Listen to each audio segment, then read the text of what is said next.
जैसे दलालों ने भरबों ने देश में गंदगी बो दी है। ये भारत सभी धर्मों के सम्मान की बात करता है।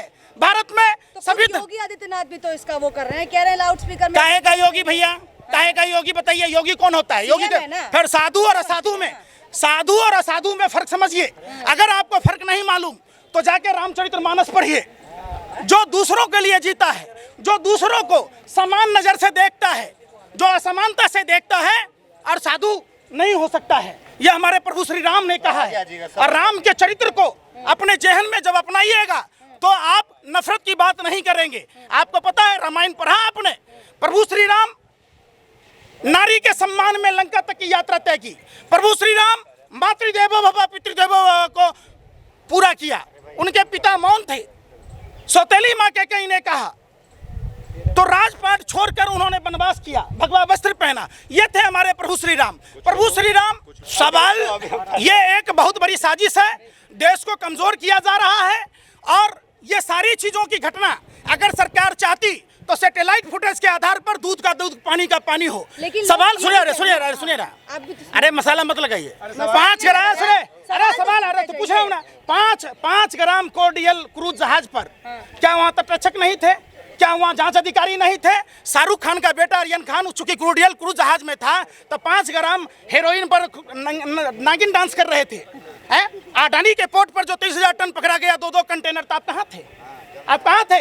आप बताइए। अरे सुन तो लो बेशर्मो, आप यूपी के रायबरेली में, सुनो पहले, सुनो, वो भी हिंदू है। अरे सुनो,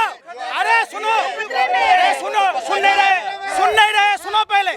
प्रधानमंत्री हिंदू, गृह मंत्री हिंदू, रक्षा मंत्री हिंदू, राष्ट्रपति हिंदू, पुलिस कमिश्नर हिंदू, देश के तमाम संवैधानिक पदों पर बैठे लोग अगर हिंदू, तब हिंदू खतरे में है। तो मैं कहता हूं मौलाना को प्रधानमंत्री बना दीजिए, राष्ट्रपति बना दीजिए, पुलिस कमिश्नर बना दीजिए, तमाम पद छोड़ दीजिए। हम हिंदुओं को मौत के मुंह में क्यों ढकेल रहे हो सत्ता के हफ्सियों? हमने क्या बिगाड़ा है? हमें तो चैन से रोटी पर नमक तेल रखकर खाने दो। क्यों हमारे लिए महंगाई की मार कर रहे हो? अगर सब कुछ हिंदू है, हिंदू खतरे में है, तो मियाँ जी सब खतरे में हो जाएगा। बना दीजिए। इसका मतलब हिंदू खतरे में नहीं है, जानबूझकर हिंदुओं को डराया जा रहा है। क्या खतरे में है? खतरे में क्या? हिंदुस्तान का संविधान, हिंदुस्तान की आवाम, हम सभी जाति धर्म के लोगों को सीखना होगा। जाइए गुरुद्वारों में, अरे सुनो, अखंड भारत सुनो, पहले बात जाओ गुरुद्वारा में, धर्म क्या कहता है, जाकर सीखो वहां कि मानव सेवा ही धर्म माना गया है। किस तरीके से लंगर की सेवा है, किस तरीके से वहाँ जोरा घर है, किस तरीके से बीमारों के लिए दवाई की व्यवस्था है, शिक्षा की व्यवस्था है। क्या हम हिंदू मुसलमान अपने अपने धर्म के लिए, अपने अपने धर्म के लोगों के लिए गुरुद्वारों जैसी व्यवस्था नहीं कर सकते? ये 8 साल से, अरे सुनो ना, हम आपको लगता है 8 साल से क्या मुजरा कर रहा है? सब क्या को मंदिर में है, 5 मंदिर में गुरुद्वारों जैसी व्यवस्था है, फिर आप क्यों नफरत फैला रहे हो? सवाल तो पूछने दीजिए, आप ये बताइए। अरे संविधान सबके लिए बराबरी का हक देता है। संविधान सबके लिए बराबरी का हक देता है। महंगाई से मतलब नहीं है, हमें योगी और मोदी जैसा ही नेता चाहिए। किसने कहा? जहाँ लोग कह रहे हैं। कौन लोग कह रहे हैं? अरे सुनो, ये कोई नहीं कहा, ये आप मीडिया के लोग और भाजपा के कुछ अंडोले बोलते। उनके पिताजी की फटी हुई चड्डी, फटी हुई बनियान, वो ढलान पर स्कूटर बंद कर देते हैं और वो कहता नहीं जी। तो कुछ आदमी क्वेश्चन का आंसर ही नहीं दिया।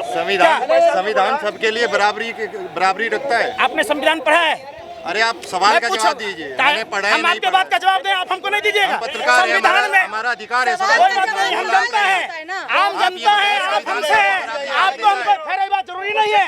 आप पत्रकार सारे गैंगस्टर की भूमिका निभाते हैं। आप बिल्कुल, आप एक आतंकवादियों से 1000 गुना खतरनाक हो।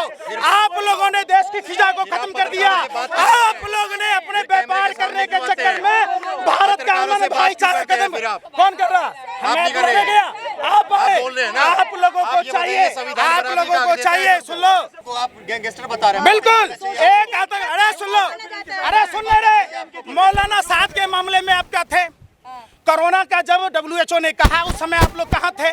क्या 23 मार्च से खबरदार आप इस तरीके की सवाल नहीं कर सकते। इस देश की संपत्तियों में सुनिए, अरे क्यों नहीं बोल सकते? आप चला दोगे?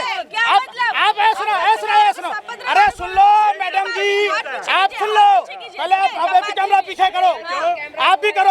आप यूक्रेन चले जाते हो, आप यूक्रेन चले जाते हो, भारत में 2 वक्त की रोटी क्यों नहीं गए? कोडरमा क्यों नहीं गए? जो ढिबरा चुनने के लिए वहाँ के लोगों को फंसा दिया जाता है, 2 वक्त की रोटी नहीं खा पाता, फिर नहीं उठाया, आपने चलाया, आपने सवाल उठाया कि जब भगवान चित्रगुप्त को नमस्ते इंडिया फूड्स प्राइवेट लिमिटेड ने जो कर कहा, आप लोगों ने इस निंदा करने वाली कंपनी के खिलाफ कोई आवाज उठाई, कोई सवाल पूछा? आपने सवाल पूछा कि रायबरेली में एक दलित युवक को पैर चटवाया गया, आप उस पर सवाल नहीं पूछे। आप सवाल पूछोगे हिंदुओं ने क्या कहा, मुसलमानों ने क्या कहा, आप पता किया? अरे सुनो पहले बात, हमारे ऑटो चालक भाइयों को देखो, शासक ही मुर्गा लड़ाने का काम करेगा तो अमन भाईचारा कैसे कायम होगा? कौन लोग थे? एक बार की शोभा यात्रा हुई, दूसरी बार की हुई, तीसरी बार में हादसे क्यों हुए? फिर तीसरी बात, खरगोन में भी आपने देखा होगा, जिस आदमी की बिजली की करंट लगने से दोनों हाथ कट गए और उस आदमी का एफआईआर में नाम दर्ज नहीं था, फिर भी उसके घर को बुलडोजर से तोड़ दिया गया।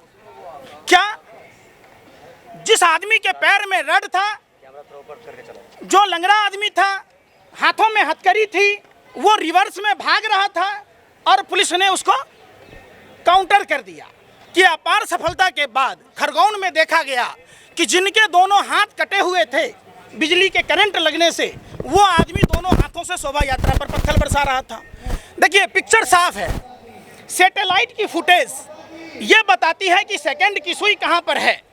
सैटेलाइट की फुटेज ये बताती है कि किसान उत्तर प्रदेश में, हरियाणा में, पश्चिम उत्तर प्रदेश में किन खेतों में पराली जलता है तो दिल्ली में प्रदूषण होता है। तो क्या सैटेलाइट ये नहीं बताता है? आप हमको बताइए, क्या उस सैटेलाइट के फुटेज का नहीं खंगालना चाहिए? चलिए सीसीटीवी कैमरे झूठ मान लीजिए तीसरी आंख है, उसमें हेरा फेरी आप कर सकते हैं, सैटेलाइट फुटेज में कौन हेरा फेरी करेगा? मतलब सरकार की मंशा साफ है। सरकार अगर चाहती तो देश में इस तरीके के कुकृत्य नहीं होते। सरकार, ऐसी सरकार बैठी हुई है जो गोरे अंग्रेजों ने डिवाइड एंड रूल, बांटो और राज करो का पौधा लगाया, उसी पौधे में खाद बीज और पानी देकर सींचा जा रहा है। देश की आवाम को समझना होगा, जिस तरीके से गोरी हुकूमत से आज़ादी लेने के लिए हमारे स्वतंत्रता संग्राम सेनानियों ने असहयोग आंदोलन चलाया था, आज जो गोरे अंग्रेजों के दलाल और मुखबिर लोग हैं, जो काले अंग्रेज हैं, जो अपने ही वतन को जाति और धर्म में बांटकर अपने देश को कमजोर कर रहे हैं, हम सभी को सहयोग आंदोलन चलाने की जरूरत है। कोई भी मजहब नहीं सिखाता है आपस में बैर रखना, धर्म को समझने की जरूरत है। गीता और कुरान में कहीं नहीं नफरत लिखा हुआ है, तो कौन लोग हैं जो हिंदू और मुसलमान में झगड़ा फैला रहे हैं, ये समझने की जरूरत है। आपको क्या लगता है कौन लोग हैं वो? बिल्कुल, सरकार की मंशा अगर साफ होती तो सैटेलाइट फुटेज के आधार पर, यह पहली बार नहीं हो रहा है, दिल्ली दंगों से जहांगीरपुरी के जो मसले हैं उस पर ध्यान देना चाहिए। देश में हर जगह इस तरीके की वारदात हो रहे हैं, किन लोगों के दुकानें जलती हैं, किन के घर तोड़ दिए जाते हैं, कौन लोग प्रभावित होते हैं? किसी नेताओं के बच्चों को देखा है क्या उस भीड़ में, उन्मादी भीड़ में? ये हमारे और आपके बच्चे होते हैं, जिन बच्चों के हाथों में कॉपी और कलम होना चाहिए। उन बच्चों के हाथों में हथियार देने वाला कौन है? उन सभी के बारे में जांच होनी चाहिए। कहीं ये विदेशी षड्यंत्र प्रयोग का नतीजा तो नहीं है जो भारत जैसे लोकतांत्रिक देश में, जहां बाबा साहब अम्बेडकर ने समता मूलक समाज की बात की, धर्मनिरपेक्ष राष्ट्र की बात की, सर्वधर्म समभाव की बात की जाती है, उस देश में इस तरीके। हाँ बोलिए। अभी आपका ये प्रश्न ही नहीं है, ये चुनाव आयोग की गलती है।